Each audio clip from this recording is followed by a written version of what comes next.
20 seconds and counting. T-minus 15 seconds. Guidance is internal. 12, 11, 10, 9. Ignition sequence start. 5, 4, 3, 2, 1.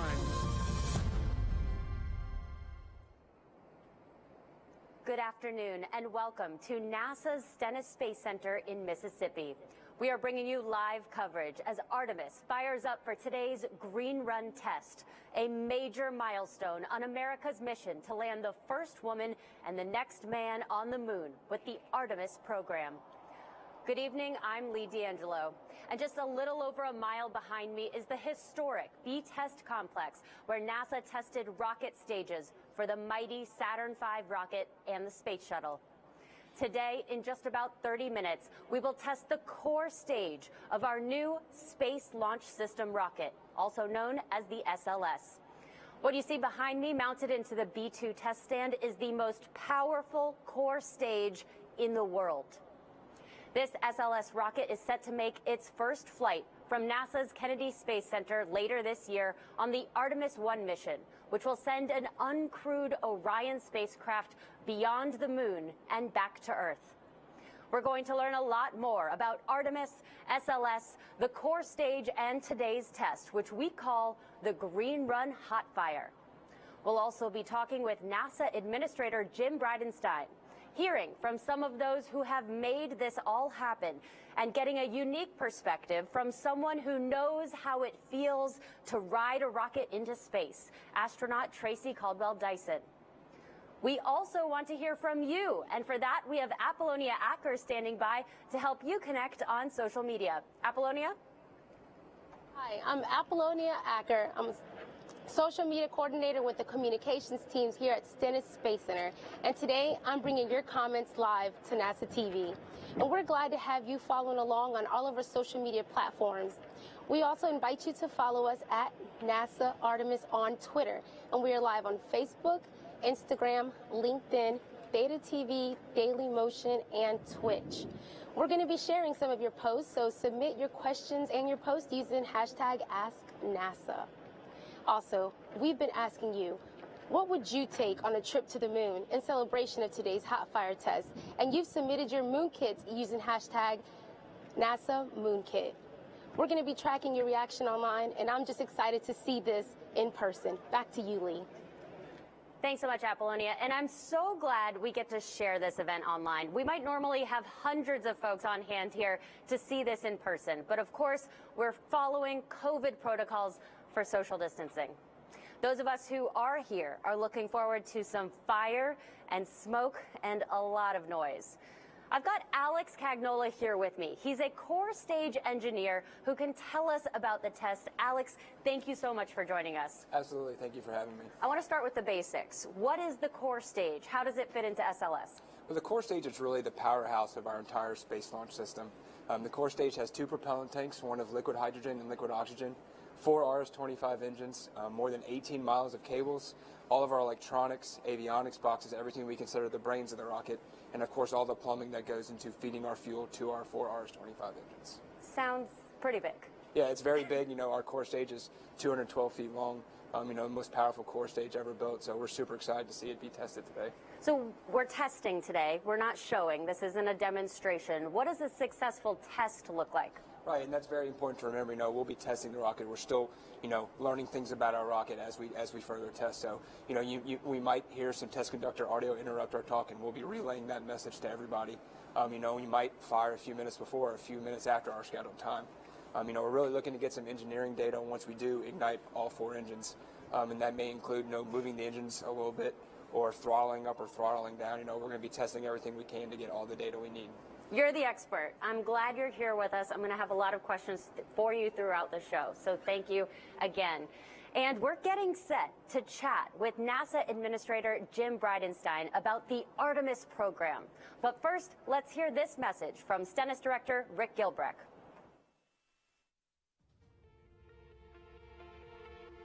Hello, I'm Rick Gilbrecht, Director of Stennis Space Center, and I wanted to welcome you to today's Green Run. I'm here at the base of the B-2 test stand where you can see the Space Launch System core stage installed in the stand. That very stage will roar to life today, producing over 2 million pounds of thrust for what we hope to be a 500-second full-duration hot fire. The SLS was designed at Marshall Space Flight Center, was assembled just down the road at the Michoud Assembly Facility by Boeing, is powered by 4 Rocketdyne RS-25 engines, and today we will do our part to verify it for flight. I'm always humbled and feel blessed to lead such a talented Stennis workforce, and also to be associated with all the talented folks in the SLS program. I'm proud of them, and you should be too. The men and women of NASA, Boeing, and Aerojet Rocketdyne have worked to make this green run a reality. They've overcome many, many challenges, especially this year with COVID, with a busy hurricane season, and a lot of technical issues that they've all overcome and persevered to make today possible. Personally, for me, this will be the highlight of my 29-year NASA career. I became hooked on NASA at the ripe old age of 7 when Neil Armstrong stepped on the moon for the first time in 1969. Well, guess what? We're going to make history again today, and I'm glad you're here to share it with me. Welcome to the Artemis generation. We're Go for Green Run. We've shown you a little bit about what we're doing today, but now let's talk about why. Joining us for that is NASA Administrator Jim Bridenstine. Jim, welcome to Mississippi. Well, thank you, Lee. It's great to be here. I want to start with the overall picture. Talk to me about the Artemis program. Well, we're going to the moon. This time we're doing it unlike we've ever done before. We're going with commercial partners. We're going with international partners. We're going to learn how to live and work on another world for long periods of time using the resources of the other world. We're going to use the resources of the moon to live and work with a purpose, because ultimately we want to go to Mars. So we're going to build the capacity to live and work on another world so that we can go to Mars. And the reason we have to do that, Mars and Earth are aligned on the same side of the sun once every 26 months. So when you go to Mars, once you're there, it takes about 9 months to get there. Once you're there, you have to be willing to stay as it orbits the sun until Earth and Mars are aligned again. The moon is always with the Earth wherever we are around the sun. So it's the perfect proving ground. And of course, there's tons of science we can get from the moon. We can get a lot of information of the early solar system because of the subatomic charged particles that have been coming from the sun for billions of years and impacting the moon that we can't get from here on Earth because we have a magnetosphere that protects the Earth and an active geology and an active atmosphere and a hydrosphere. So the moon is a lot about science and data. It's about the early solar system. It's also about astrophysics, looking deeper into space than ever before, because the moon gives us an opportunity to have this very quiet area from an electromagnetic spectrum perspective, very quiet area on the far side of the moon where we can look way out into deep space and, in fact, look back into time, if you can imagine that. So we're going to the moon sustainably. We're going for science, discovery, exploration, but we're also going as a proving ground so that we can go to Mars. It sounds like you're excited about this all the time, not Yes. just today, but let's bring it back to Earth, actually a little bit closer, just a mile away. Talk to me about SLS and how unique this is. So the SLS rocket is the most powerful rocket ever built in the history of humanity. The core stage has 4 RS-25 engines. These are very similar to the Space Shuttle main engines. And of course, we're going to light this rocket today for a period of 8 minutes, which is the amount of time we're going to need to light it for a launch. So what we're doing today is we are replicating as much as possible a launch. And we have to remember that what we're testing today, this is a test vehicle. It's also the flight hardware. This is the same rocket that by the end of this year will be launching the Orion crew capsule around the moon. Now, by the end of this year, that Orion crew capsule will be uncrewed when it goes around the moon. But by 2023, we're going to send American astronauts around the moon, and by 2024, we're going to be landing on the moon. Well, thank you so much, Administrator Bridenstine. I'm sure you want to get somewhere a little warmer where you'll be able to watch the test. Great to be with you. It's great to be with you, too. Thank you so much. It was just a few weeks ago that we announced the astronauts for the Artemis program. Let's take a look and meet those astronauts right now.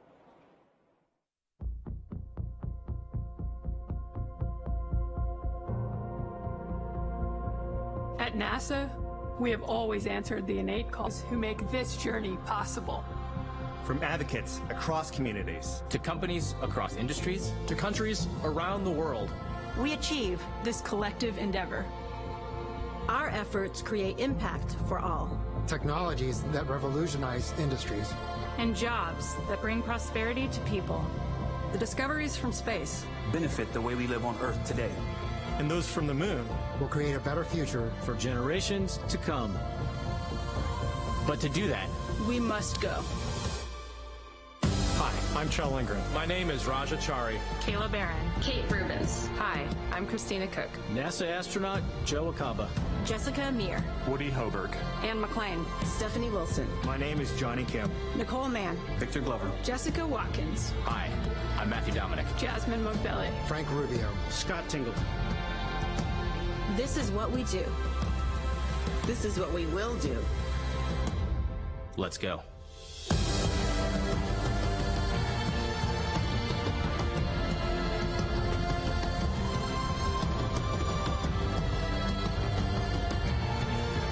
We go to the moon to learn how to live on other planets. For the benefit of all. If you are just joining us, welcome. The engines on the SLS core stage are expected to fire up at 4 o'clock Eastern, 3 o'clock local here at Stennis Space Center. Before that happens, let's get a closer look at the Space Launch System.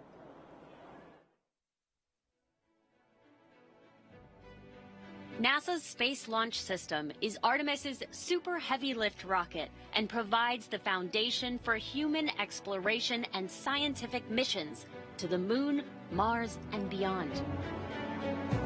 Powered by 2 solid rocket boosters and 4 RS-25 engines, this rocket provides unprecedented power and capability.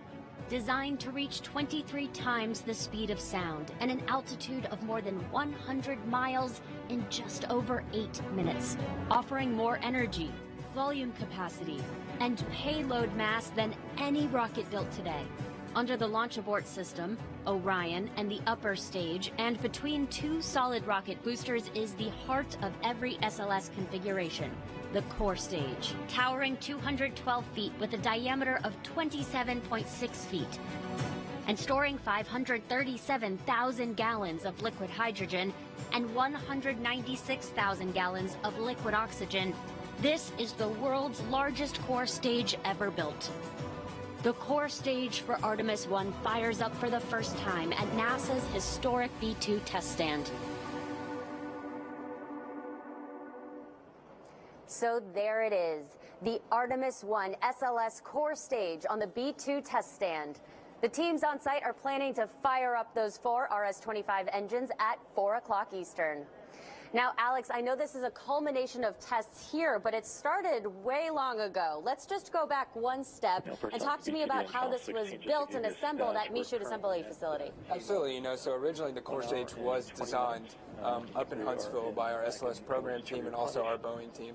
And then, manufacturing began at Michoud Assembly Facility in New Orleans. It's our state-of-the-art manufacturing rocket facility. It's more than 44 acres under a single roof. And obviously through the production of that rocket, we eventually moved the core stage from Michoud Assembly Facility here. That process is no easy feat, a lot of coordination at Michoud. To be able to ship that thing and get it here in the proper amount of time. And so you're talking about moving a rocket on the Mississippi River. Right, yeah. So, we have a barge called the Pegasus barge, and this barge is it's kind of our carrier for the core stage. It's a fully covered barge, and it carries our core stage all across the Mississippi and eventually to Kennedy Space Center. And then when it lands here, how do you get it into the test stand? So whenever the core stage does arrive to Stennis, we have a very talented and very experienced lift team, and they bring the core stage to the sand. They lift the core stage in a very slow process and lower it into the B-2 test stand, secure it, and then we begin our rounds of testing. Your rounds of testing, what does that look like? Well, we actually have a series of green run testing. This is actually the 8th test in a full series of green run tests that we've been performing over this past year. We start with modal testing, which is kind of testing the vibrations and the structure of the rocket to see how it's going to react when we do the hot fire. And then we do things like powering on the avionics, all the electronics equipment, and then we move into activating safety systems, testing NPS components and kind of piece by piece building on what we previously did to finally get to the point where we are today. And today we call it the Green Run Hot Fire Test. Why is it called the Green Run? Well, the Green Run really refers to the parts in the rocket never being flown before. So, obviously all these parts have been tested by themselves, but they've never really been tested as one giant unit. So today we're really looking to get all that data and fire for the first time. And then obviously the run refers to all the series of tests we've done to get to this point. Well, Alex, thank you so much. Again, we're going to be coming back to you. We're also later on in the show going to start hearing some audio from the control room, so I'm going to be relying on you, Alex, to let us know what they are talking about. And the hottest part of the show today will be those 4 RS-25 engines at the bottom of the core stage. An interesting fact, these RS-25s we're testing today are repurposed from the shuttle program. These 4 engines flew on some pretty iconic shuttle missions, including one of the Hubble Space Telescope servicing missions, the historic return to space of Mercury astronaut Senator John Glenn, 6 flights to the space station, and the final space shuttle mission in 2011. So you can trace a direct line from that final shuttle flight to the first flight of SLS. We've worked with our partners at Aerojet Rocketdyne to upgrade the 16 shuttle main engines, which will power the first 4 Artemis flights. And now we're building 24 new engines using 3D printing and other manufacturing innovations to reduce cost, complexity, and manufacturing time. And a reminder, the test teams here are looking at 3 o'clock Central, 4 o'clock Eastern for today's hot fire test. Of course, many of the teams who worked so hard for this day can't be here in person because of social distancing, but they are still cheering us on virtually. Hello, I'm Terrence Jones, Human Resource Business Partner at Stennis Space Center, America's largest rocket engine test complex. We're so excited for our Green Run test team at the historic B2 test stand. We are Go for Green Run, Go Artemis, Go SLS. The Aerojet Rocketdyne RS-25 engine team is extremely excited to show the world what our hard-working team has been able to accomplish. Our team is working tirelessly to build reliable engines to ensure the future of human exploration beyond Earth's orbit. Let's go back to the moon. Go Aerojet Rocketdyne. Go NASA. Go Artemis 1.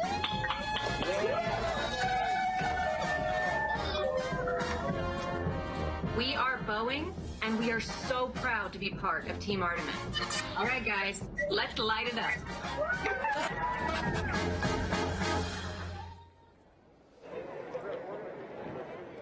It's so great to see the team cheering us on for this historic event. And you guys have been cheering us on online also.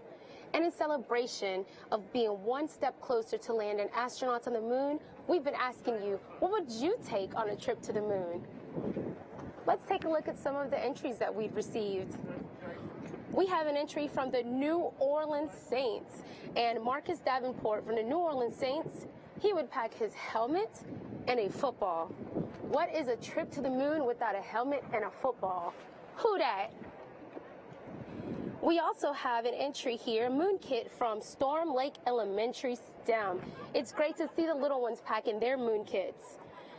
Storm Lake says that our moon mission is back on track. Students K through 1 are preparing to blast off next week by packing their moon kits. And in their moon kits, they have a soccer ball, an astronaut suit, shades, and a camera. You never know if it's going to get bright out there. Good job. We love your moon kits. And how exciting is this? We have an entry from the one and only Marie Kondo. Let's take a look at Marine's moon kit. She is packing a blanket because she gets cold. I could use that right now. She has boxes to keep things tidy. She knows how to pack. And she also has a picture of her family because they spark her the most joy. Awesome. And in responses to what would you take to the moon, we've received some really creative entries. Let's take a look at some more of those entries that we've received. I'm really excited to see some more of these.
Wow, it is absolutely incredible to see all of the moon kits that you guys have submitted.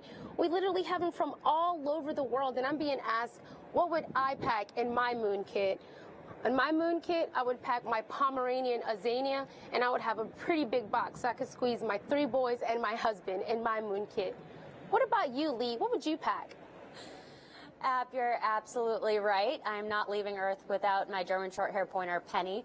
And when I told my husband that, he was upset that I didn't say I was bringing him and my sister Casey as well. So we're just turning the moon into a family vacation. We've been telling you a lot about the hardware we're testing today, but none of this is possible without the thousands of people at NASA, Boeing, Aerojet Rocketdyne, and the companies around the country working hard through the coronavirus pandemic and multiple hurricanes to get to this day. From here at Stennis, where we test, to the Michoud Assembly Facility in my hometown, New Orleans, where we build, to our Marshall Space Flight Center in Huntsville, Alabama, where it all began. There is so much going on behind the scenes. Here's a look at Marshall's Software Integration Lab, which represents the brains inside SLS.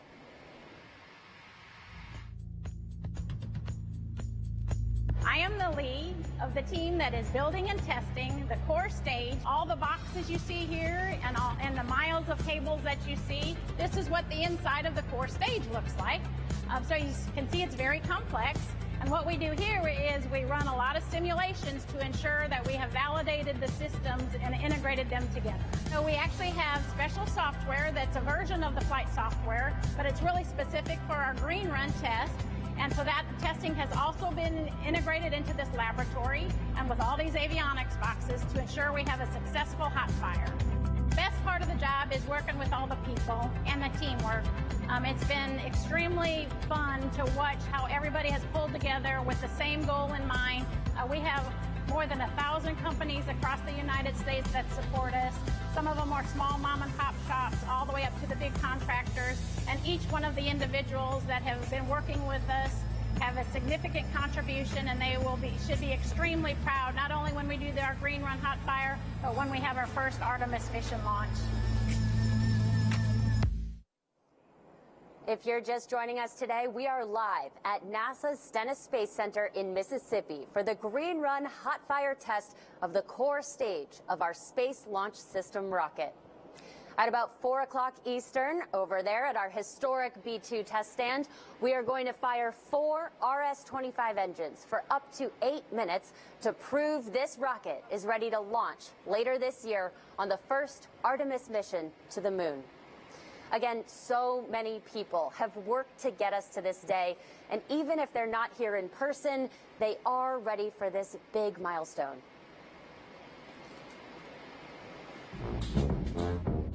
On behalf of all of NASA employees and NASA contractors at the Michoud Assembly Facility, home of America's rocket factory, we wanted to show our appreciation to everyone supporting the Green Run Hot Fire. We are with you, and together we are making history.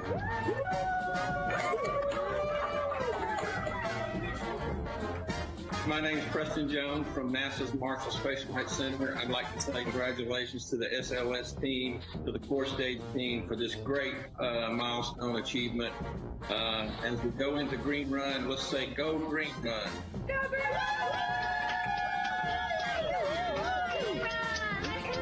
From everyone here on Team SLS, we want to wish Stennis and everyone down there at the B-2 test stand a happy and successful Green Run. Go Green Run and SLS!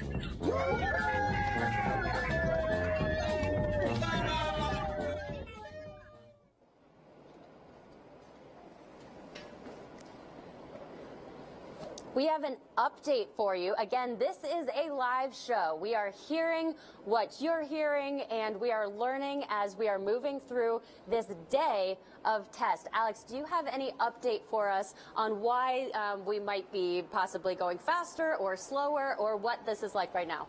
Yeah, so our test conductor just alerted us that they're working through a few issues on the stand. You know, like we said, this is a test, so we will see some delays or some possibly, you know, some issues that we'll have to work through. It's all part of testing. So as we get more information in, we'll tell everyone and we'll work through it. And we did talk about this. This is a test. This is not a demonstration. Why is it so important to test today? Right. I mean, the whole point, right, is it's not a demonstration flight. You know, we're out here to test a rocket, learn as much as we can, and that'll really not only help us for the first Artemis mission, but for all of our future Artemis missions as well. And so what are we actually learning? We've got a lot of different components, a lot of different pieces of the rocket that we're looking at. What do these tests really look like? Well, we're really here to simulate almost what a launch would be like, right? The whole core stage with the computers and everything, it thinks that it's going to be launched. Even though we're holding it in place and testing it, we're basically going to put it through a round of testing that's going to simulate the launch. So the whole point is to make sure, one, to verify that the core stage can perform that way, and two, get the data that we will need for launch day. You've touched on this, but how much do the NASA engineers really not know about this rocket? What are you really learning, and what are you just guessing or finding between the data points you're already guessing? Well, obviously our team, you know, knows a lot about the rocket. You know, they've been part of this project for a long time, everywhere from, you know, the beginning of the production to designing the rocket to testing the rocket. You know, they've been part of every step along the way. But even then, you know, you're constantly still learning, and that's part of the whole process. That's part of the process with any new rocket. And so, you know, that's why Green Run is so important to us and so important to the team and so important to the future of the Artemis mission. We've heard you describe the rocket almost like a human. We learned about the brains of SLS. You talked about breathing, so there's parts of the rocket that can actually move as the test goes forward today. Is that right? Right, yeah. A lot of people don't realize this. You know, we're pumping all that propellant into the core stage, you know, and that's really, really cold. You know, you're talking about a lot of changing temperatures when you're hot firing the engine, and you'll have a lot of parts that'll be moving, not just, you know, tanks shrinking and growing by a few inches just because of that temperature change. So, you know, it's almost like a breathing human being. You know, you'll when you turn it on, it'll actually feel like, you know, it's rumbling. You'll hear it, you'll see it, and it'll be super exciting. So when you turn the rocket on, that's got to be harder than just turning your car on at home. What's that like? Right, absolutely. You know, we actually started vehicle power on a few days ago, and you slowly turn on individual avionics boxes, and then you have to charge the batteries, right? And so you're slowly turning it on one by one and doing verifications of each system as you do turn it on, finally to the point where you have one large core stage working all together simultaneously. Simultaneously. And you talked about temperature changes. Can you describe the changes that the engines will go through today? Right, absolutely. So the fuel that we're adding to the core stage, right, that's our liquid oxygen and liquid hydrogen. Both fuels are very, very cold. You know, they have to be very cold to be in liquid form and not in their natural gas state. So, you know, we're looking at temperatures negative 400 degrees, you know, a little bit more than negative 300 degrees for those two propellants. And then when it comes time for ignition, you know, in less than a second, you know, we're getting up to a few thousand degrees temperature. That's a big difference really quickly. Yeah, it's very fast, you know, and that's part of the thing which propels the core stage and the rest of the SLS off of the Earth's surface. I gotta say, you're keeping calm. You've got a cool level head right now, but I have to imagine you're excited about this. You've been working on this for years. Yeah, you know, it's an absolute surreal experience, you know, for everyone who's been working on this, you know, for the last few years and even longer than that. You know, I think everyone's really excited about the core stage test. Everyone's excited to see it be launched for Artemis 1 and for the future Artemis mission. So I know the whole team's working hard. You know, the team in our test control center is working very hard. So, you know, I think everyone's just looking forward to it. I do want to talk a little bit more about the team because we see some people here, but it's actually people across the country. Can you talk to us a little bit about the different companies that have gone into integrating with NASA here and how all that comes together? Yeah, absolutely. You know, we have thousands of parts on the rocket, you know, and there's tons of companies and subcontractors, you know, small companies, big companies. And so, you know, we've had parts from more than 44 states across the nation. And then obviously, you know, our Boeing contractor, our lead contractor for the project, you know, they've been working hand in hand with NASA the whole time. Those teams have really been performing really, really well thus far. And then obviously our RS-25 engines supplied by Aerojet Rocketdyne. I mean, you know, all three of our teams have done a really good job of getting to today. Well, Alex, thank you for being in the hot seat, explaining everything to me and to everyone at home. We are actually going to move forward now. We're going to give you a little bit of a break. Feel free to take some water and listen in. We actually would love for you to listen in to the control room so we can come back and ask you exactly what they're talking about. Give us a breakdown. I'm excited now to be talking to an astronaut who is here with us, Tracy Caldwell Dyson. Tracy, it's so great to meet you. Thank you so much for being here. My pleasure. It's a real honor and a privilege to be here. So it's going to be exciting. Well, first I want to talk to you about the act of launching off this planet. You have flown on the shuttle, STS-118 specifically, and one of those engines that flew you to space is powering this very core stage. That's pretty cool. That is really cool. All right, I have to ask you first basic question. What does it feel like to launch? Oh gosh, there's so many feelings. Even before you even get inside the vehicle, as you're walking up to the launch pad, and you see this mammoth rocket standing before you, and from the sensations to the things that you see to the things that you realize, you've got a job to do, but yet you're doing this incredible. You're having this incredible experience. From the light off of the engines to the lift off, the swaying of the rocket, the rumble, all of the vibrations, the controlled explosion happening underneath you, to the constant acceleration that you're feeling as you're propelled into orbit, to the engines are throttling. All you know is that you're just going fast, and then you're in there with your buddies. You've been training all this time. You get to the solid rocket boosters. As soon as they expend their energy and they separate from the vehicle, and you're just riding on those main engines, the RS-25s. I remember being so impressed with how smooth and powerful that ride was. It was like riding on rails. And then, of course, the moment you get into orbit, it's some of the most strange tranquility that you've ever experienced in your life. I want to ask you to do something here. If you'll indulge me for a second, let's just take a look back, because we are about a mile away from SLS. Well, as you take a look at that, what's going through your mind? You know, I have to give it up for the folks that are in the control room right now, because I can remember how I felt standing at the foot of the rocket before I launched on it. But all of those folks, like Alex was mentioning, that have played a role in this, plus the ones that are around the test stand, that is their baby. And when those engines light, there's a lot of hands and eyes and hearts and soul that are in every ounce of thrust that are coming out of those engines. And so I think when I look at that, I just think about all of the people who make up the body of that rocket and the thrust that's coming out of it. And I'm really excited for them.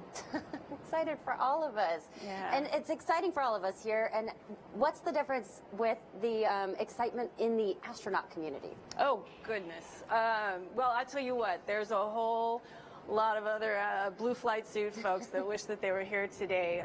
We are just genuinely excited about this opportunity to go further than low Earth orbit and explore again our moon, and to set a foundation along with those footprints, and to go beyond that, and to just be here at this time with all this excitement is a real privilege for all of us.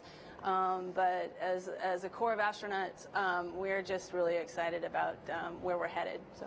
All right, you said moon. So as we progress towards the moon, talk to us about the significance of the human element in space. Why is it so important to put humans back on the moon?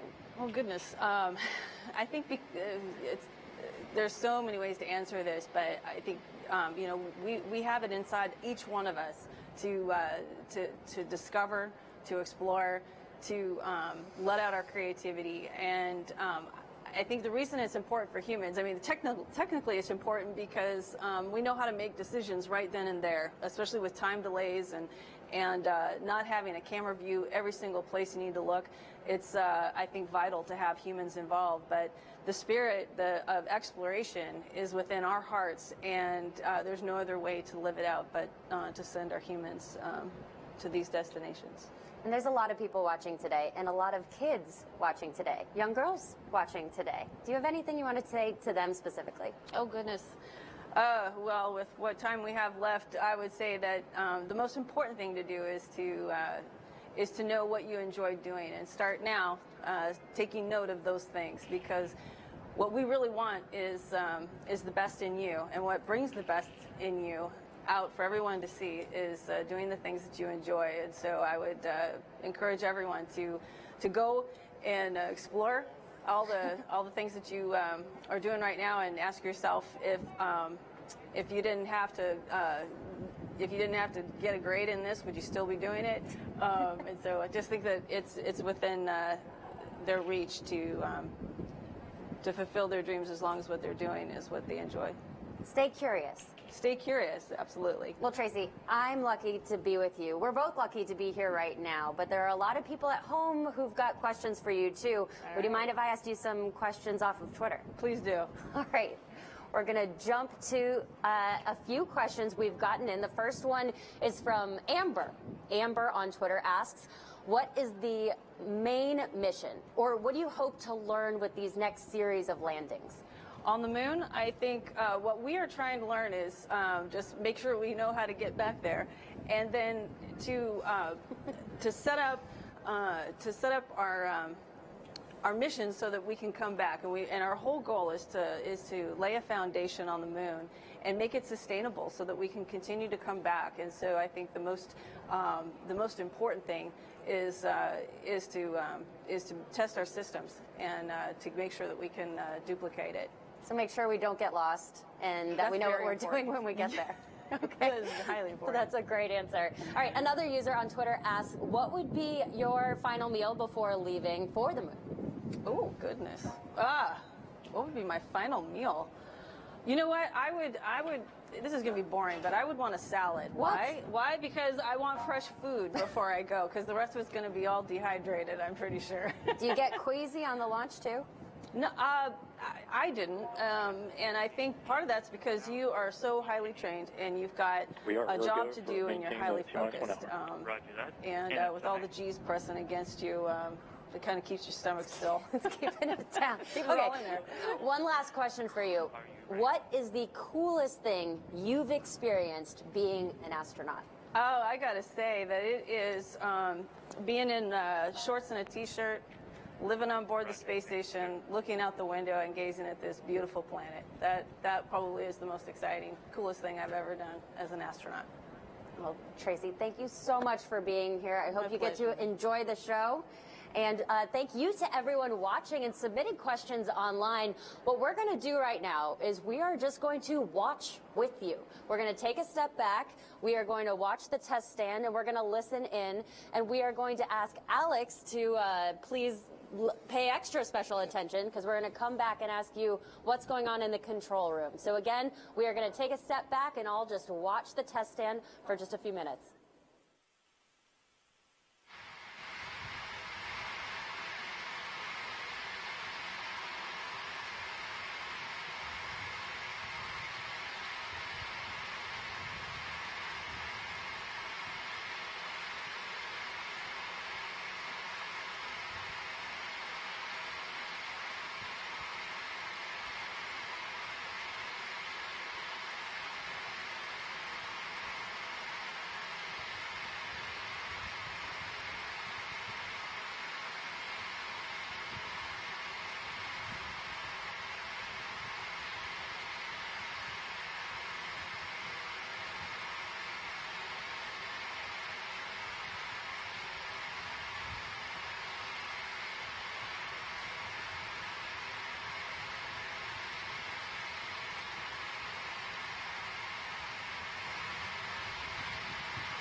And a reminder, we are in a dynamic situation. The teams are in a hold right now. We are still well within our window for today's test. The teams are working towards getting an updated test time for today. So we have Alex with us, and Alex, we were listening into a little bit of the control room audio. What does it mean that we're in a hold, and what were you hearing from the control room? Right, so right now we're still in a stable replenish, and basically what that means is we're still getting fuel into the tanks from the facility, and the replenish cycle is kind of meant to maintain topping off the tanks to their full capacity as some of that liquid does turn back to gas, and we've been off that gas. So we are in a stable replenish phase. Obviously, some of our engineers in the test control center are seeing some data that they don't like or might be not exactly normal from what they usually see. So those teams are off now, kind of having sidebar conversations with each other to kind of determine what we need to do to go forward. So I want to go back, because all this might be obvious to you, but we're trying to figure out where we are in this whole process. We thought, we might just come here and see the engines light up, but that's not what happens. So what happened up until this point, and what are we waiting on now? Right, so like we said, we've powered on the vehicle, right, over the last few days. We've repaired all the systems, we've tested all the systems, and then this morning we started tanking, by filling both our liquid hydrogen and our liquid oxygen tanks with propellant. And so that's really been the long process today. I mean, obviously we have to chill down our main propulsion system, so all of our mechanical parts have to be chilled down to a certain temperature before we do hot fire as well. So, right now they're obviously working through some issues in that process. And as we learn more, as they learn more, we'll learn more. And so whenever we do hear audio, we'll be able to give a better update. So why don't you tell us a little bit about that process? We're talking about chilling down the engines themselves. Right, and yeah, all the engines and all the components inside the engine section, which holds the engines, have to be chilled down to a certain temperature before you start the actual hot fire, the ignition of the engines. And that's just because they're meant to operate under those cold cryogenic temperatures. And then obviously when you're hot firing the engines, you start to heat up those parts, right? So you want to cool them down to a certain point, and then obviously you'll heat them back up whenever you're firing the engines. So say this hold is lifted, what will happen next? So when we do, or when they talk about the hold and they lift it to continue operations, from that point, we're at the point where we'll start to move into our T-minus 10-minute countdown. And that countdown kind of moves into our final sequence of activities to finalize right before we get to the actual hot fire. So there's a whole set of activities we get every few minutes, and that'll kind of determine what time we will fire, and then that we are actually going to fire. Will we be able to see anything during that T-minus 10 countdown, or really not see anything until the last second? Yeah, you'll probably see a few things, and a few of those things you might be able to see right now. The water suppression system is operating. It's not operating at 100% right now because we're obviously not hot firing the engines. But when we do, you'll be pumping 100,000 gallons of water every 20 seconds. You'll be able to see, obviously, some of the engines gimbal, which are moving in a few degrees in different directions. And that'll be part of the run-up until we actually do activate each engine. And you've told me this before off stage, but I thought this was fascinating. So we haven't had a test like this since the Apollo era. And there was something that happened then with a giant plume that actually made it start raining on everyone out here. Can you tell us that story? Yeah, absolutely. A lot of people don't realize is, we have our two propellants, our liquid hydrogen and our liquid oxygen. And when you react with those two chemicals, you're really just creating H2O. So when you see the big plume coming out, it's just water vapor, right? And, since when we tested Apollo, back during the Saturn V program, the amount of water vapor coming out during that test is quite breathtaking, and also it's so much that it can create clouds and sometimes rain clouds, so sometimes you can get rained on from that. All right, so we can expect possible rain, even though it's a beautiful, cold but sunny day today. What else can we expect to see? Right, so you'll hear the test conductor audio when we get into our T-minus 10-minute countdown. So after that, you'll hear, every few minutes him come on the phone and say, hey, we're getting to this step. And then you'll hear the engines rev up for the hot fire. Well, Alex, thank you so much. We are going to remain live. I might be coming back to you in a minute, in 10 minutes, but we are really excited to have you here explaining everything to us. And a reminder to everyone at home, this is a live test. We are still listening in for the control room teams as they review the data of the test up to this point. They are having a conversation right now about the appropriate steps to move forward. So, Alex, we've had a little bit of a talk about those discussions. Again, we're going to be coming back and forth to you. And again, a note to our viewers, we're going to be hearing calls from the test conductor at regular intervals over the next 10 minutes or possibly more. When we hear those call outs, what we're going to do is we're going to pause and listen in. I might turn to Alex and have you explain them to us again.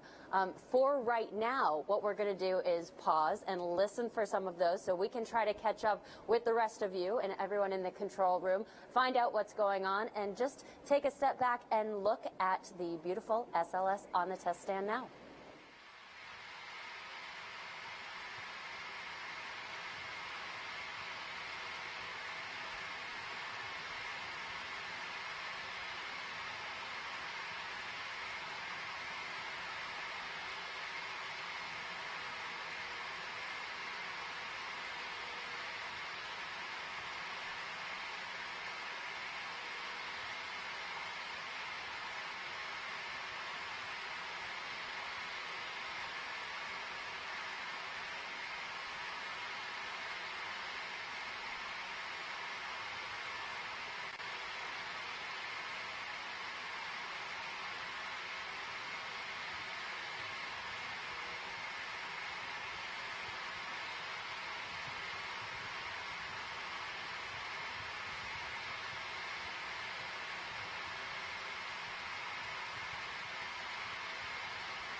All personnel to kind of keep it down in the control room, please.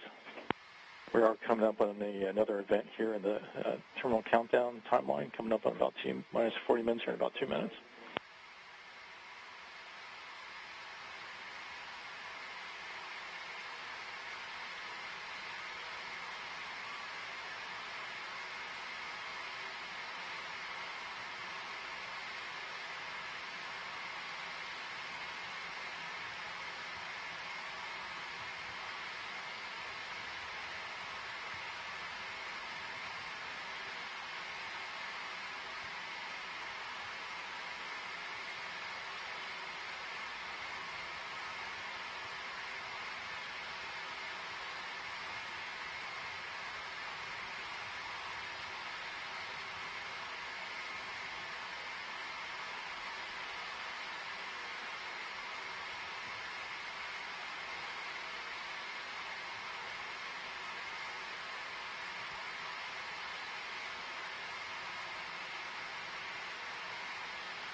Right, all personnel, we're going to be picking up on page 3.27. We're at the T-minus 40-minute time mark event. Step 4.61, SCE. Let's go ahead and initiate the terminal count sequencer IOC for substep alpha. Let's go ahead and enable TCC user underscore hold. Let me know when that's enabled. Copy.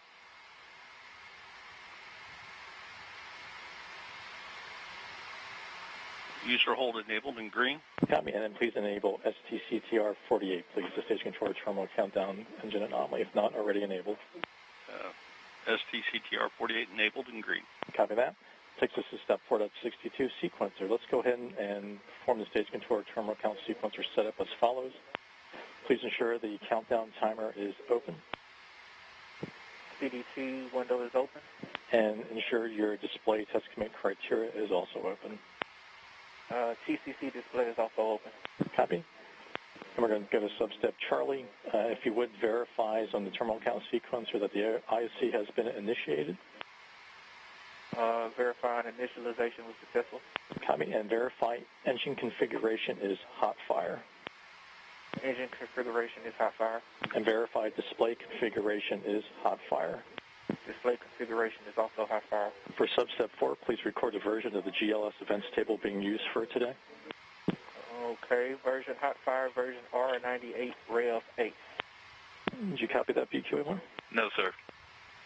Engine configuration being used today is hot fire, version R98 Rev 8. Version hot fire R98 Rev 8. Correct, Rev Alpha. Copy, it takes the top of... A is that Alpha, right? Hot fire R98 Rev 8, copy. Okay, that takes us to the top of page 328 for substep 5. Verify that the engine configuration is the desired version of the GLS events table that you just mentioned. Confirmed. And verify the display configuration is also the desired version of the GLS events table. Also confirmed. Okay, under your TCS engine status, verify activate sequencer is selected and displayed. TCS engine status activated. Copy that. Okay, per the note there, TCS will automatically stop at the T-minus 10-minute hold point. HEA, if you're on 16, step 4.63 is yours. Copy that. NTCs is HEA in 16. Give me a second. Here's coming to 16. Go for NTC. NTC, can you please verify and or perform a helium spin start panel activation per DOP 11 to provide 1,000 to 1,300 PSIG to the CAPUs? Roger that. It is set up. Copy that. It is complete. Record a UTC on that of 016 21 17 07. Copy 016 21 17 07. Copy that, and the NTC, the next step is yours per step 4.64, please. Roger that. And in BTC, let's go ahead and prepare the deflector for test configuration. And he's on the phone, but he's been coordinating with the water plant, and he'll get the bypasses open in just a moment. Copy that. And then NTC, per our discussion, we will we will maintain the current timeline and the current countdown time per our discussion. Roger that. Sounds good.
You are watching NASA's Green Run Hot Fire test here at Stennis Space Center. The teams are in a hold, but we are still well within our window for today's test still, and I am lucky to have Alex here with me. We've heard a lot of conversations from the control room over the past few minutes. I heard hot fire a lot. I heard water a few times. You're the expert. What were you hearing? So the test conductor instructed everyone to go back into our terminal countdown sequence. And so at this point, we are about 30 minutes away from the hot fire according to the terminal countdown sequence. Some of the other things they're kind of talking about, they're turning on the water deflectors, right, for the engine test. So there's certain configurations that we need to put each thing on the stand or thing on the ground in a certain configuration for that hot fire. So they're supplying certain amount of pressure to different components inside the engine section, and like we said, turning on those water deflectors, retracting some of the stands around those engines, really to prepare the stand and the core stage for hot fire. We heard at least two people talking, is that right? What were those people, what are those positions back there? Right, so the test conductor is basically relaying information to individuals working a console, and each of those console workers are either going through test criteria, right? So we have test commit criteria for each part of the test. They're looking at different things that are happening with the stand. They may be controlling the water going onto the stand. So he is in direct communication with each person that is working each individual component on the stand. So you'll hear him giving out a lot of commands of things that need to go according to our countdown sequence. And where are they? They're even closer than we are, right? And they're in a safe place, I hope. Right, absolutely. They're in a test control center closer to the stand. And that stand is wired, has wires running all the way to the test control center. And in the test control center, they can see everything going on. They can see all the cameras, and they're each sitting at console, and they'll be able to make decisions real time. So, they're sitting in a building. It's fully blast proof, right? It has giant blast doors closed in there. So, the team's working really hard. There's a lot of people in there looking at a lot of stuff.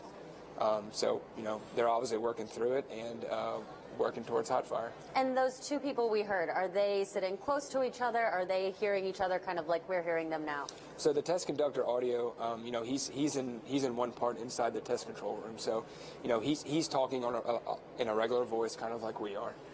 And then he could be communicating with someone on the far end of the room, or he could be communicating with someone sitting right next to him, but that's all over the audio, kind of like we're hearing.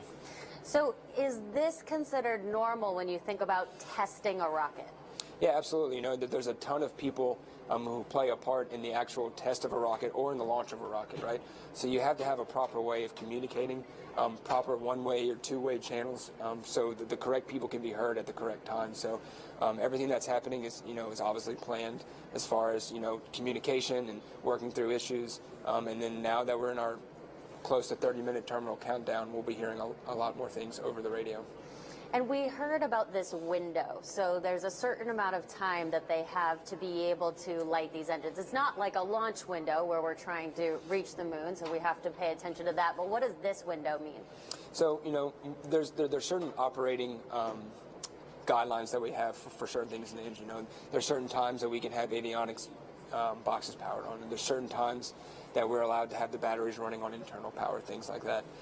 Obviously, while the core stage is integrated to the stand, we have a little more leeway because the stand is supplying a lot of that power, supplying a lot of the materials we need to continue testing.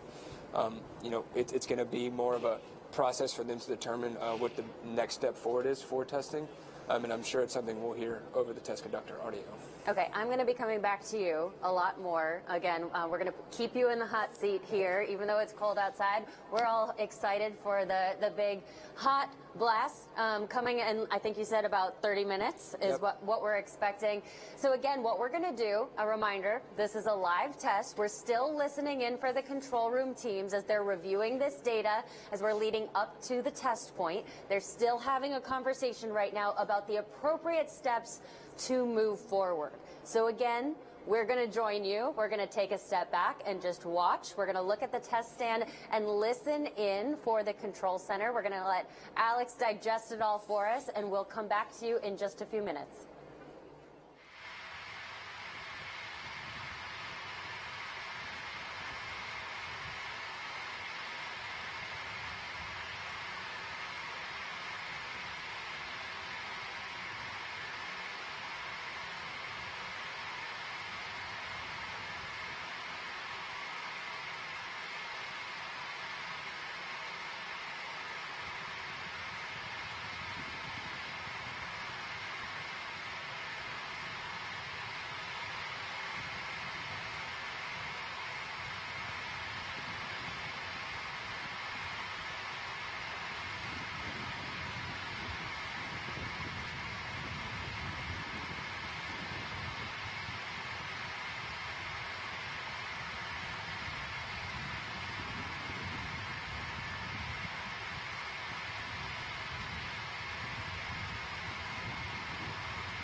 and you are watching NASA's Green Run Hot Fire Test here at Stennis Space Center.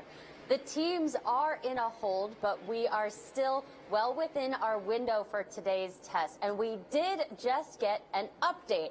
And so we've got our expert here, Alex, a core stage engineer. Alex, what did we just hear from the control room? So our test conductor is kind of discussing a path forward, obviously, with our test. Right now, we're about the T-minus 10-minute mark. So we're in a holding pattern for that T-minus 10.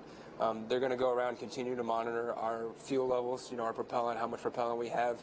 Not only in the core stage itself, but also we have on reserve. And then over the next 10 to 15 minutes, they'll kind of have a discussion about, our propellant reserves, the path forward, and whether we're going to go into that T-minus 10-minute countdown sequence.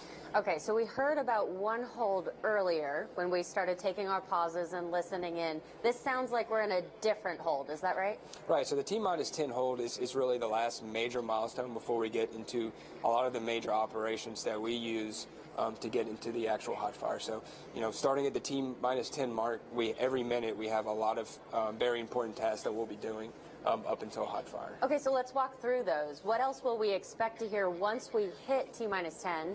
And then what are some of the calls we can expect to listen in on and expect going forward? Right, so once we start T-minus 10 count, we'll have a lot of software that gets initiated to start the hot fire, right? And some of that's automated, some of it's not. We'll move into activation of some of our major propulsion components. We'll turn on our CAPUs at about the 4-minute mark, and those are used to kind of steer our engines with our hydraulic system. From there, we'll start certain purges inside the engine section, and then we'll move into internal power within the rocket, so it's fully powering itself, and then we'll start the engine sequence. And a reminder, this is a live show. We are listening into the control room. It's very important that Alex doesn't just keep talking, giving us interesting answers the whole time, because he needs to listen in to be able to digest what we're hearing so he can tell us what's going on and we can get more of an update. So we're going to do that now. We're going to take another pause. We're going to sit back with you just like you are at home, and we're going to watch the test stand. We're going to have Alex listen into the control room so we can come back and find out when we can watch the SLS core stage hot fire test. We'll be right back.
And if you've been with us since the top of the show, you've heard me say this a few times, but we are so happy you're still here with us. You are watching NASA's Green Run Hot Fire Test here at Stennis Space Center in Mississippi. The teams are still in a hold, and we are still within today's window for the test. We do have an update, so I'm excited again to have Alex Cagnola here with us. Alex, what's happening right now?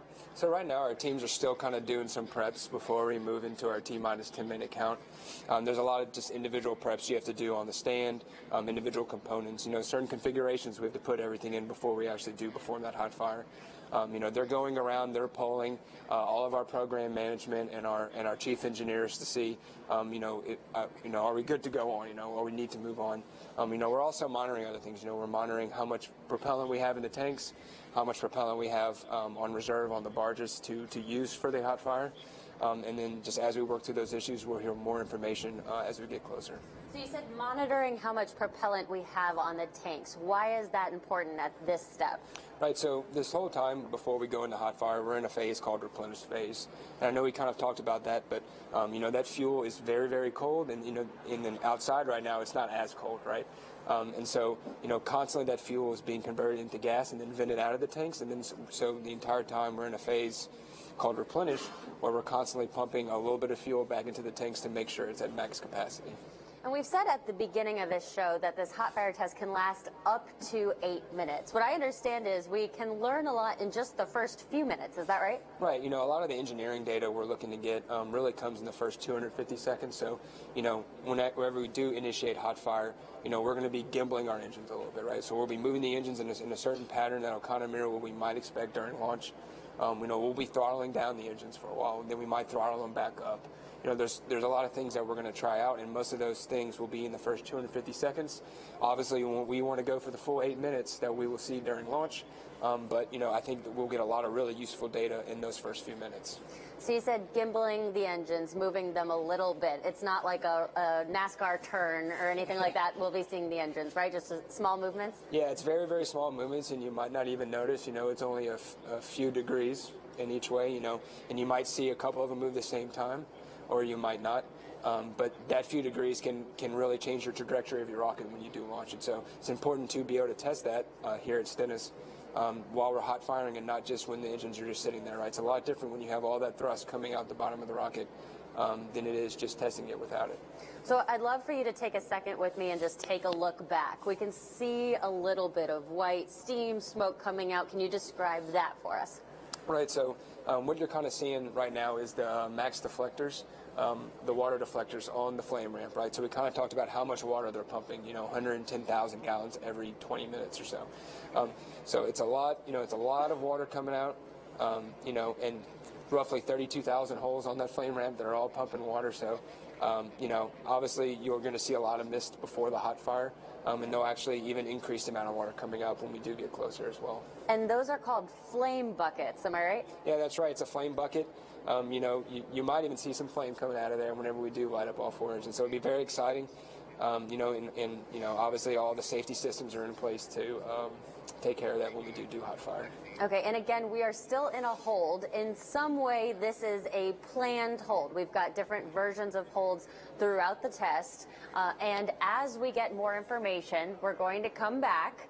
We still have Alex here with us. I'm not going to let him leave. You're going to stay mic'd into your chair right here because we want your expertise on what's going on. And as soon as we have more information from the control room, we're going to come right back to you. For now, we are going to take a step back and look at the test stand just like you are at home, and we'll be back in a few minutes.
We've got our most exciting update in a few minutes. We are now inside terminal count. And again, I'm not the expert here. We've got Alex Cagnola with us, who's going to explain what that means and how did we get to this point.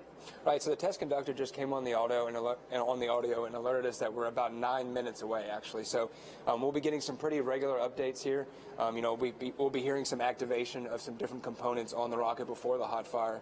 And obviously there's a lot of steps that we'll be hearing going into the actual hot fire with things like we talked about CAPU activation, move to internal power. If there's any kind of audio that might slow down the terminal count, they'll kind of come on the air and tell us that too. But right now we are in that final sequence that lasts, 8.5 to 8 minutes. So we're going to sit back and kind of listen for the updates from the test conductor. And this wasn't one person's decision. This is a full group that has to make the decision that we are ready to keep going. Right, every big decision. Hold on 1 second. What I do want to remind everyone now is that you're actually able to hear the control room audio just like we are. So what we're going to try to do is when the test conductor starts talking, I'm going to rudely cut Alex off in the middle of what he's talking about and try to make sure that we can all listen in, give him enough time to understand that call. So we just missed one. Again, this is a live show, but I want to get back to how we got to this decision. And again, it's not just one person. Right, that goes back to, we have a great team working all the engineering issues, and then obviously, they kind of come up with a story about what's going on, and they present that in the best way possible to our program management and to, those who are the big decision makers. And so every time we have a big milestone like this, we have to poll the whole board. Everyone brings up their concerns, or if they think, going forward, what they think, and then do a go, no go poll. And it sounds like everyone was a go. So we're moving forward in terminal count. Okay, and again, you can hear some of that test conductor audio. I'm sure you couldn't hear that one because you were talking, giving us a great explanation. But now I do want to know, so within these 10 minutes, we're now about 7 minutes, I understand. What are we expecting to hear from the test conductor? Right, you'll hear a test conductor say a few things like initiate purge start, and that purge will be a nitrogen gas purge inside the engine section. That's part of just the normal sequence of purging the whole area around the engines before you initiate hot fire. You'll hear move to internal power. That's a big one. We'll take all the boxes and all the batteries, everything on board. The core stage will be powering itself, almost like you would have during launch. And then you'll move into AOS start, which is our pre-ignition engine start, and that'll be right before, 30 seconds before T0, where we'll power up the engines. Okay, so we're about 6 minutes on my mark. We just heard about 6 minutes. Was that right? That is 6 minutes away, so they're going to start really having a lot more calls on the audio. We're going to hear, we might even hear some things being turned on inside the core stage. So, obviously we'll start talking less as we hear more audio comes through. Okay, sure. What will those things sound like? So you'll hear TCC, more and more calls. They'll be talking to more in the control room with individuals. They'll be talking to people. Go ahead, sir. Looks like somebody opened a terminal TCS window. Yeah, nobody else should have the TCS GUI. If you have it open, please close it at this time. So right, they're just working through some small things between all the monitors. They're opening and closing certain things that need to be closed inside the Rocky. From the stand. They're going to completely secure the stand with everything that needs to be done before the hot fire. And really, it's just the final preps before we do initiate engine start. Okay, again, you are all hearing what we're hearing. We're pausing whenever the test conductor is speaking or other people in the control center are speaking because we're trying to learn what's happening to the rocket. On my mark. It sounds like about 5 minutes away on their mark. Again, remind us who's the one in our ear. What's that role? So that's our green run test conductor, and he's kind of been the one in control of all the green run test cases, not just this one leading up to this point. So he has a great working relationship with all those that are on the test team. And so, obviously, right now we're in T-minus 5 minutes. So there'll be a lot of activation going up until we do hot fire. So, like we said, CAPU spin up, move to internal power, purge sequence, and then we'll move into engine activation. It's all going to come pretty quick. I'm going to pause you for a second. TCC violation. We're holding at T-minus 4 minutes 47. I copy that. BTD, PEA, it's the Delta P sensors. Okay. Copy that. We'll wait till we get to the hold at T-minus 440. We're in the hold time. We're in the go. And if you want to go ahead and use that pre-plan. DLH, let's go to manual mode and try to dial in the lead Delta P, please. if this is the right time. Can you break down what we just heard? So they're moving into some final sequencing. Obviously, you can see on the flame bucket, they've now initiated max water flow into that flame bucket, so you'll be seeing a lot more mist coming from that flame bucket. We do have 2 minutes, 35 seconds for the hold, so it looks like you need to come down. So we are 2 minutes, 35 seconds before the 1 minute and 40 hold, from what I understand. So obviously that 1 minute 40 hold will be the last little bit. The hold timer? Before we do start up the engine, so it's very exciting. You're getting excited. I can hear everyone around us getting excited. This is great. And what we're going to make sure we do is we have to make sure we're all being safe here. Reset that whenever you get ready. We are at 1 minute and 30 seconds in the hold timer. Okay, if you're in the band, go ahead and reset MPS 17, please. So we're going to go ahead and take a step back. We're going to put our ear protection on. So we'll be moving into internal power. And again, putting our ear protection on, listening in from here on out, and observing this major milestone on America's return to the moon with Artemis. Enable the sequencer. Sequencer activated. Resume and count on my mark. 3, 2, 1, mark. Now we're counting down. The sequencer is counting.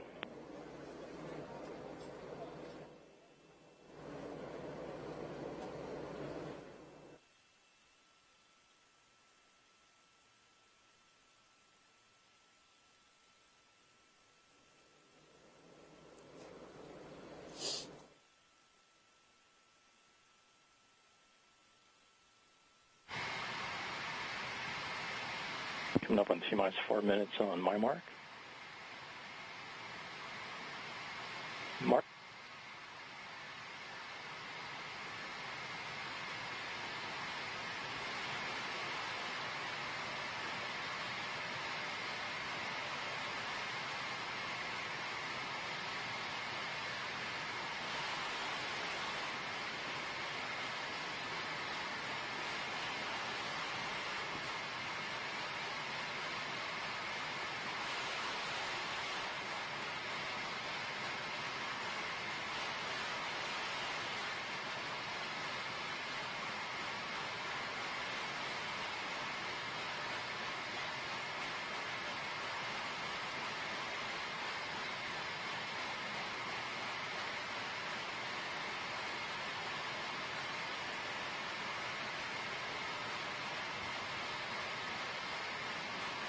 And T-minus 3 minutes on my mark.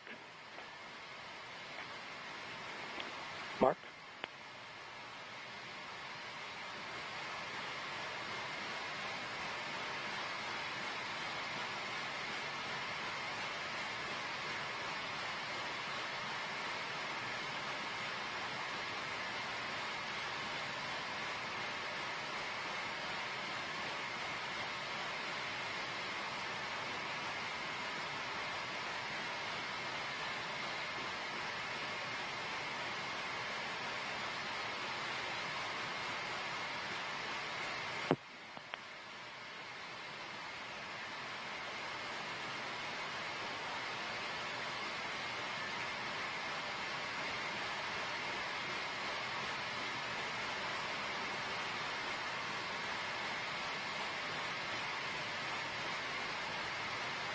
Coming up in T-minus 2 minutes on my mark.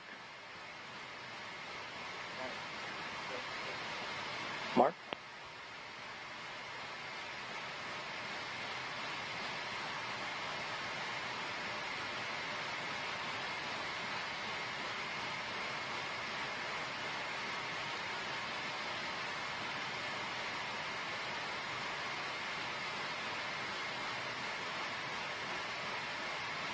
Come up on T-minus 130.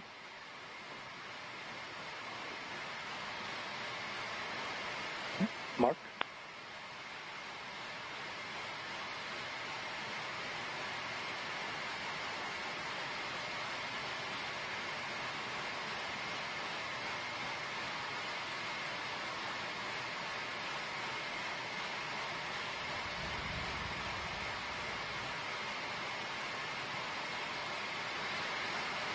Coming up in T-minus 1 minute on my mark. Mark.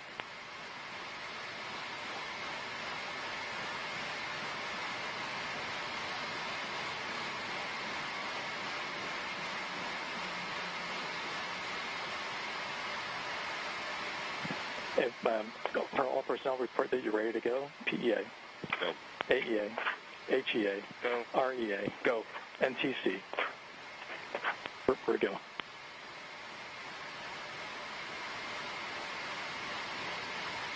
All right, we're in ALS.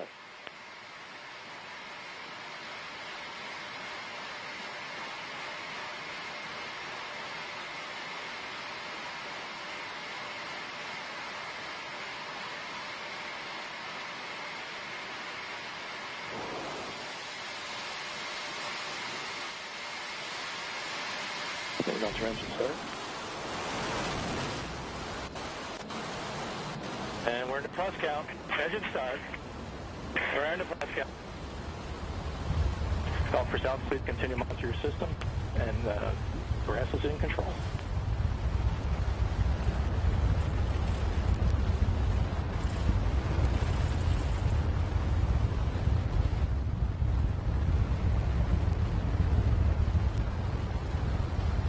All right, plus 25 seconds.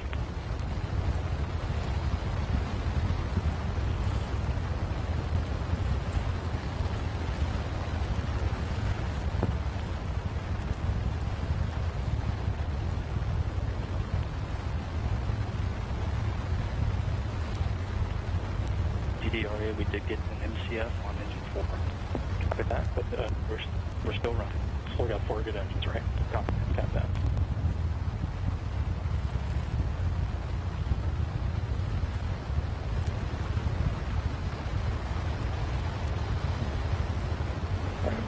Passes through 60 plus 60 seconds. Get into our first gimbal profile. BTD is FTE. Gotcha. New CCC violation on rest. And we got a shutdown. Yeah, all personnel. Shutdown looks like let's all go to page 656. Page 656, please.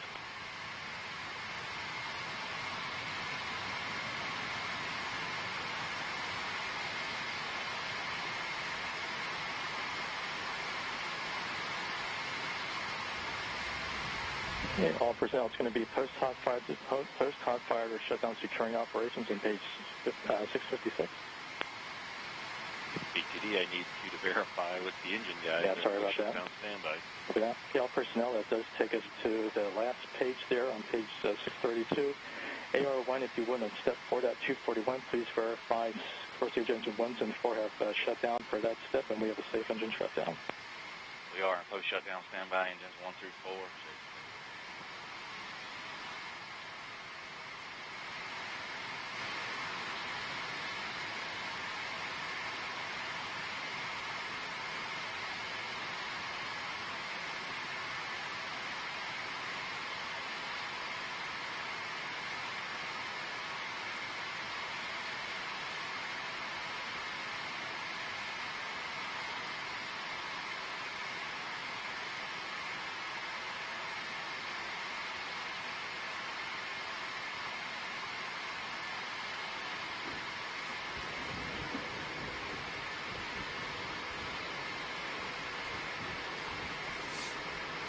We just saw the core stage of SLS fire up. Of course, we also heard some test conductor come in, so we want to go straight to Alex. Alex, can you please describe to us, first of all, what we saw and then what we heard? Yeah, absolutely. Obviously, we had a very successful initiation of the engines. The beginning of our thrust profile there when we were firing for the first minute or so, we obviously are getting some really good data coming through. But like we said earlier, this is a test. We have test commit criteria and we have certain boundaries that we have to keep all the operations under. So, we really are trying to make sure that everything's operating properly and safely. So, the test team was kind of seeing some data that they might not like. And so obviously, our engines were shut down ahead of the 8-minute scheduled time frame. But we do have a lot of good data to go look at.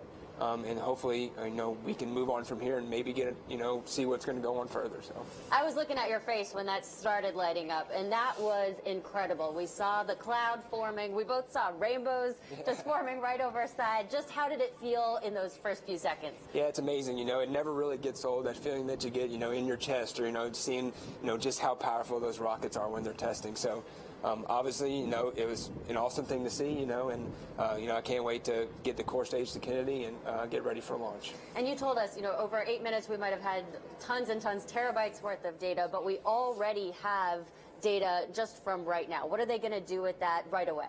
Right, and so just like all of our other green run tests, we have teams that are going to go and break down that data and kind of see what we're seeing in our profiles, right? And so, that all goes into the profile that we'll use for launch eventually at Kennedy. So, obviously there's a lot of things to look at the data. We kind of talked about, over the span of our green run testing, we have roughly 800 terabytes of data, and that's a lot of data. We're talking about it's hard to grasp how much data that is. So, we'll obviously take the time to dig through everything, and then obviously have a path forward from there.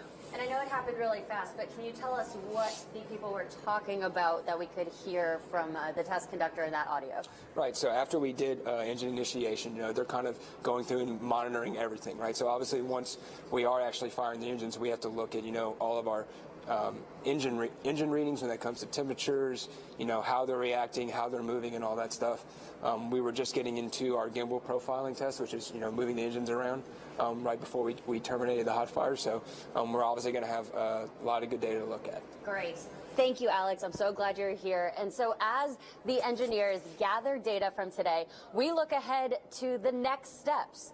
This core stage will be lifted out of the B2 test stand and refurbished to patch up that orange foam insulation. Then the team will load it onto our Pegasus barge, about as long as a football field, to make a 6-day journey from the Gulf of Mexico to our Kennedy Space Center on Florida's Atlantic coast. There, it will be stacked in the iconic vehicle assembly building with other elements of the SLS rocket, including the twin solid rocket boosters, which our teams have already begun stacking on the mobile launcher. The core stage will join the boosters and then be stacked with the upper stage. And then the Orion spacecraft with the launch abort system on top. All of this work putting us on track to roll out to Launch Pad 39B for a liftoff later this year on Artemis 1. We are going to pause again and just talk about what we just experienced. The stage was rattling that we're on here. We saw everybody with their phones out who's able to be here today. Talk us through from right when the engine started. What did we just see? Right, so you kind of, those last minute and a half, right, you're kind of hearing the test conductor talk about, move to internal power. All go for ALS startup, which is engine startup, right? And then at T-0, you heard the final count where they're kind of polling all the people who are really watching the critical components of the rocket, those critical readings we need right before we initiate engine start. So after, everyone kind of gave their go, we initiated engine start, obviously. And that ALS, you kind of saw the pre-burners going on that rocket. You kind of see some of the sparks flowing, right? And that's all part of the test. And then right before they start flowing, that fuel and that mixture, and then it ignites, and you see it at T-0. So that's kind of what we were seeing running up to the test. And then after that, you obviously saw the plume and then the rest of the test as well. And we saw a few different angles. We were up really close to the engines. How were we able to see that? Well, obviously we have, the cameras and all of our views on the stander, obviously well-engineered cameras, very protective casings and all that. It's all important that we not only get the data, but all the video and the view of what exactly is going on. Great. Well, thank you again. We may still come back to you, but I want to remind everyone, it's not just Artemis 1. We've got several firsts on the horizon. This year, the first of our commercial lunar payload services, or CLPS missions, begin with 2 companies delivering instruments to the lunar surface. The golf cart-sized Viper rover will search for water at the moon's south pole. A small CubeSat called Capstone will head to the moon, scouting the orbit to be used on later human missions. And Artemis 1 launches on an uncrewed flight to test both SLS and Orion on a journey beyond the moon and back to Earth. Later on, we'll be launching the Power and Propulsion Element, or PPE, and the Habitation and Logistics Outpost, or HALO, to lunar orbit to become the first pieces of our Lunar Gateway, which will provide the jumping-off point for lunar missions. Artemis 2 will be a 10-day crewed test flight where astronauts will set a new record for farthest distance traveled from Earth. And finally, Artemis 3 in 2024. The hardware for those next 2 Artemis missions is coming together right now at Michoud. The Boeing team is already demonstrating faster manufacturing times by implementing all the experiences and lessons from the building the first core stage. In Utah, Northrop Grumman is already building the booster segments for the next several missions as well. We've also got the Orion spacecraft for Artemis 2 down at Kennedy undergoing assembly. And the spacecraft for Artemis 3 is also being manufactured right now at Michoud in our hometown of New Orleans. So that wraps it up for us here today after a major milestone on America's return of astronauts to the lunar surface, a successful test of the core stage of the Space Launch System rocket. Up next, we'll be replaying the test, and we will have a post-test briefing in about 2 hours on NASA television. We invite you to follow all of our progress online at nasa.gov/Artemis program, or join the conversation online with @NASA-Artemis and @NASA_SLS. Thank you so much, Alex, for being with here and being our expert tonight. Thank you to the administrator, Jim Bridenstine, and astronaut Tracy Caldwell-Dyson. And most of all, thank you for joining us. And go Artemis.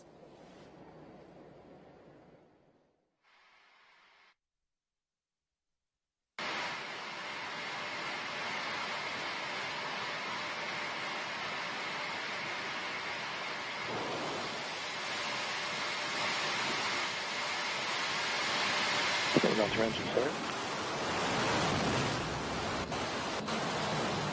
And we're in the cross count. Engine start. We're in the cross count. All for south, please continue to monitor your system. And grass is in control.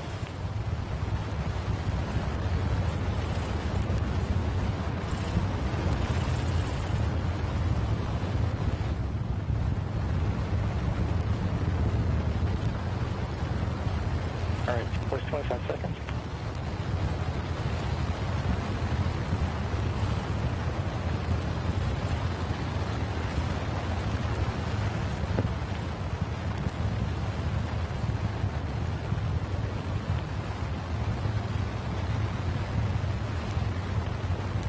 DDRA, we did get an MCF on engine 4. Copy that, but we're still running. Still got 4 good engines, right? Copy that.